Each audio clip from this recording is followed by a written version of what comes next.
आप देख रहे हैं नेट्रिक न्यूज, साहस सच कहने का। जनसंख्या जो है उनकी एक तरीके से कम हो गई। अब उसे किसी का तो सपोर्ट चाहिए। अब उन्होंने मुसलमानों को पकड़ लिया। जी आमा मियाँ हमारे तो भाई हैं। यहाँ बीजेपी गई है, बीजेपी प्लस कांग्रेस। यहाँ टक्कर दो ही पार्टी की और किसी की नहीं। सांसद बन गए हो, कुछ भी बन गए, हिंदू तो नहीं बन पाए ना। मेन चीज़ है हिंदू बनना। लहर पूरी थी, पर जब एक शेर को हराने के लिए इतने सारे मिल जाओगे तो क्या होगा। बीजेपी के कार्यकर्ता नाराज के बाद में जो बीजेपी के लोगों ने काम नहीं करा सही तरह से। अयोध्या में जो क्या नाम है पटरी वटरी दुकानें तोड़ी है, वो नाराज थे लोग, इस मारे समाजवादी जिता दी वहाँ से। Doctor B R. अम्बेडकर साहब की रैलियाँ निकलती हैं, उसमें भाई साहब ये झंडा इतना लंबा लंबा लेके आएंगे, ऐसे घुमाएंगे, हवा में किसी को लग जाए उससे दिक्कत नहीं होगी। दिक्कत क्या, इन्हें बस हमारी कांवड़ यात्रा सही है और यहाँ से तो चल नहीं रही। क्या नाम है आपका? मेरा नाम कपिल भट्ट है। कपिल भाई, मुझे आप एक बात बताएं, आप युवा हैं। हाँ, जिस तरीके से अभी चुनाव हुए हैं देश में लोकसभा के, बीजेपी की सीटें कम आई हैं, हाँ। कारण क्या है आपके अनुसार? बीजेपी की सीटें कम क्यों आई हैं? इस समय देखो, इसमें गलती जो है एक बार को बीजेपी की भी हो सकती है, क्योंकि इस बार मोदी ने जो है हाइप कुछ ज़्यादा ही बना दी थी कि अब की बार 400 पार, तो लोगों को मन में आ गया अब तो जीतनी तो बीजेपी है। पब्लिक वोट देने ही ना गई, नो भैया जीत तो जाएगी, अब हम क्या है जाना घर पड़े हैं, मजे ले रहे हैं।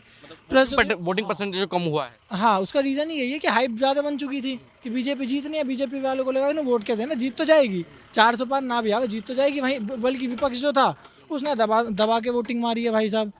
तो यही है। ये भी कारण रहा कि विपक्ष एकजुट होकर चुनाव लड़ा, इसलिए भी बीजेपी की सीटें कम आई हैं। ये तो मेन है ही। अभी विपक्ष जो है एक हो गया तो सारे दलित हो गए, मुसलमान हो गए, ये सब जो है एक हो गए।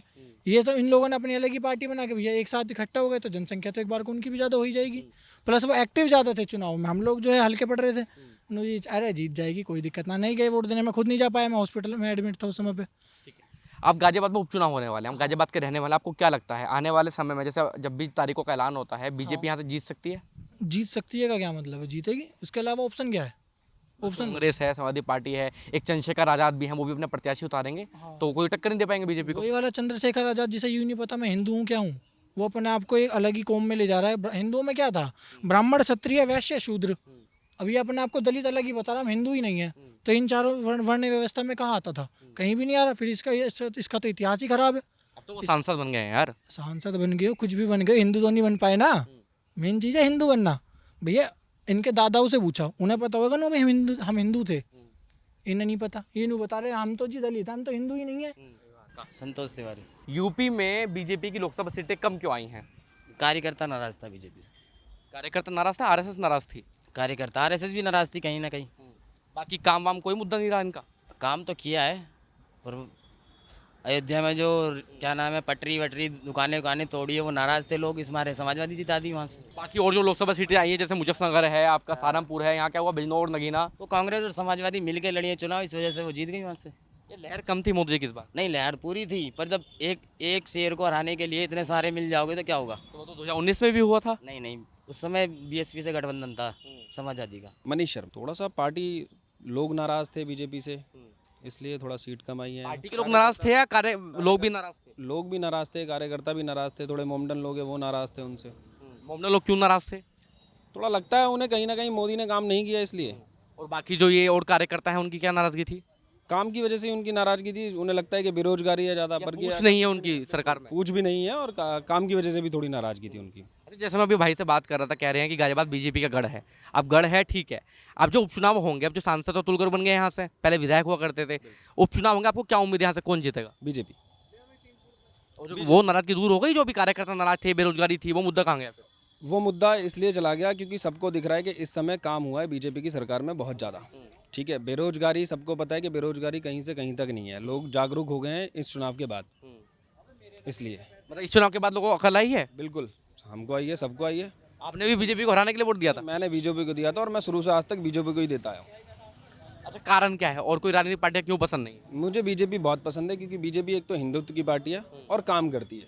लेकिन जहाँ हिंदुत्व के लिए काम किया वहाँ से हट जाती है बीजेपी।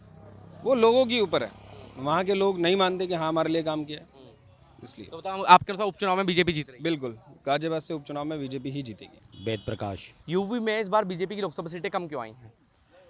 बीजेपी के कार्यकर्ता नाराज, और बीजेपी के कार्यकर्ता नाराज के बाद में जो बीजेपी के लोगों ने काम नहीं करा सही तरह से। बीजेपी के लोगों ने काम नहीं कराया। आपकी दिल्ली की 7 लोकसभा सीट जीत गए बीजेपी वाले तो यार। नहीं, हाँ जीत गए। वहाँ क्या कारण रहा? वहाँ पे कारण ये था कि वहाँ पे जो कैंडिडेट सही नहीं थे। कन्हैया कुमार भी हार गए? कन्हैया कुमार तो हारेंगे ही। क्यों? कारण था उनका कुछ पारण का।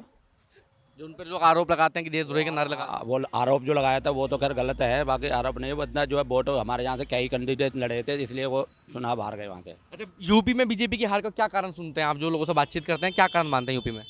यूपी में बीजेपी का कारण है हारने का, को जो है इन्होंने गठबंधन के थ्रू सरकार बनी, गठबंधन के थ्रू ये हुआ है, जो मतलब अखिलेश यादव वाला जो गठबंधन। यादव और उसका हो गया, इसलिए गाजियाबाद में उपचुनाव होंगे, आपको उम्मीद है बीजेपी जीतेगी यहाँ से? बीजेपी जीतेगी यहाँ पे। कारण यहाँ पे ये गढ़ है बीजेपी का, इसलिए बीजेपी जीतेगी। बाकी जो मुद्दे हैं, बेरोजगारी है, वो कुछ जो यहाँ पे यहाँ से बीजेपी ही जीतेगी। चंद्रशेखर रावण ने एक बात और बोली थी कि कांवड़ियों के लिए जो है 10-10 दिन रास्ते बंद रह सकते हैं, तो 5 मिनट की नमाज से क्या दिक्कत है?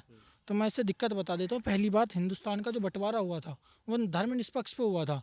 भाई जो मुसलमान थे उन लोग, उन्हें अपने पाकिस्तान की एक अलग डिमांड करी, उन्हें वो दे दिया कि भैया तुम यहाँ अपने शरीयत के हिसाब से चलो, उसके हिसाब से चलो, ठीक है।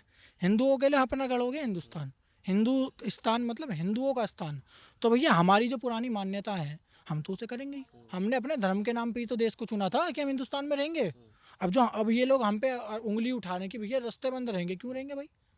इनकी जो वो निकलते हैं रोजा वोजा, क्या होता है इनका, नमाज नहीं, इनकी मुहर्रम निकलता है, उस पर भाई ये हिंदुस्तान में भी रैलियाँ निकालना है, उससे दिक्कत नहीं हो रही। Doctor B.R. अम्बेडकर साहब की रैलियाँ निकलती हैं, उसमें भाई साहब ये झंडा इतना लंबा लंबा लेके आएंगे, ऐसे घुमाएंगे, हवा में किसी को लग जाए, उससे दिक्कत नहीं होगी। दिक्कत क्या, इन्हें बस हमारी कांवड़ यात्रा सही है और यहाँ से तो चल नहीं रही। तो लगता क्या है फिर चंद्रशेखर आजाद ने जो बयान दिया है, इस बयान के पीछे क्या पूरी राजनीति लगती है आपको? क्या में लगता है पूरी राजनीति है भाई साहब। उसका तो क्या है, उसने अपने आप को हिंदुओं से अलग कर लिया। अब हिंदुओं से अलग होने के बाद दलित क्या रहा, एक देखा जाए छोटा, मतलब एक जनसंख्या जो उनकी एक तरीके से कम हो गई। अब उसे किसी का तो सपोर्ट चाहिए, अब उन्होंने मुसलमानों को पकड़ लिया। नो जी, आमा मियाँ हमारे तो भाई हैं, उन्होंने उनके साथ पकड़ को रिझाने के लिए वैसे बयान दे रहे बिल्कुल। हैं। और ये बयान चुनाव में भी काम आएंगे? बिल्कुल आएंगे भाई। जो हिंदू है, जो इन चीज़ों को देख रहा है, जो इन चीज़ों को पकड़ रहा है, वो तो इन चीज़ों को देखेगा। वो इसी बात से रहेगा कि भैया जब ये ऐसे बयान दे रहे हैं, ये सरकार आने से पहले ऐसा बयान दे रहे हैं, इनकी गलती से बनी जावे, ये तो रेल बना देंगे, ये तो मंदिर सब में पहले तोड़वाने की करेंगे। सही बात नहीं है? जब इन्हें सरकार आने से पहले इतनी ये सब दिक्कत हो रही है, आने के बाद तो पता नहीं है क्या करेंगे। बीजेपी को कैसे चुनौती दे पाए अखिलेश यादव इस बार? बीजेपी को चुनौती दी, मुसलमान मिल गया प्लस 80 वोटर सारे मिल गए एक तरफ। पार संविधान खत्म कर देंगे, वो मुद्दा भी रहा। संविधान खत्म करने का तो एक वो था बहाना उनका, वो प्रोपेगेंडा फैलाया था कि संविधान खत्म कर, ऐसे संविधान खत्म नहीं होता कभी। मतलब फायदा तो मिला ना विपक्षी पार्टी को? उसको फायदा मिला, उन्होंने इसको संविधान खत्म कर देंगे, तो लोगों ने फिर बढ़ चढ़ के वोट दिया कि संविधान खत्म कर अब देंगे। मुझे आप एक बात बताइए, अब जिस तरीके से गाजियाबाद में उपचुनाव होंगे, अब अतुल गर्ग सांसद बन गए हैं, इस उपचुनाव में क्या मानते हैं आप बीजेपी को? बीजेपी सीट जीतेगी यहाँ से उपचुनाव। कारण क्या है? कारण गढ़ है बीजेपी का। नहीं, गढ़ तो है बीजेपी का, लेकिन इस बार एक नए नेता की भी तो एंट्री हो रही है उपचुनाव में। चंद्रशेखर आजाद, आजाद समाज पार्टी वाले, वो तो पहले ही सांसद है नगीना से। अभी सांसद बने हैं वो। हाँ, तो वो कहाँ लड़ रहे हैं यहाँ से? अपने प्रत्याशी उतारेंगे इस बार वो? उनका कुछ नहीं है। चुनौती नहीं मानते आप? नहीं, यहाँ बीजेपी का ही है। बीजेपी प्लस कांग्रेस, यहाँ टक्कर दो ही पार्टी की है और किसी की नहीं है। उम्मीद किसकी है, कौन निकलेगा? बीजेपी। ये काम की उम्मीद है, पर गढ़ है इसलिए बस गढ़ी बनता है। काम किया है गाजियाबाद में, ऐसा थोड़ी ना है काम नहीं किया। क्या काम किया है? ये देख रहे हो सारा फ्लाईओवर, हाईवे, अखिलेश यादव की देन है। ये NH-24 तो मोदी की देन है। NH-24 तो मोदी की देन है ना। बाकी जो बेरोजगारी है, महंगाई, वो मुद्दा नहीं है। बेरोजगारी कहाँ है? कहाँ है बेरोजगारी, बताओ मुझे। सब काम कर रहे हैं, सब कमा रहे हैं, सब नई नई गाड़ी से घूम रहे हैं। और जो विपक्षी जो पार्टियां हैं वो मुद्दा बनाती है बेरोजगारी है। पहले वो सत्ता में रही, उन्होंने कितने रोजगार दे दिए बताओ। तो मुद्दा नहीं है मतलब आपके अनुसार? नहीं, बेरोजगारी कोई मुद्दा नहीं है। उपचुनाव में बीजेपी जीत रही है। बीजेपी जीतेगी 100%।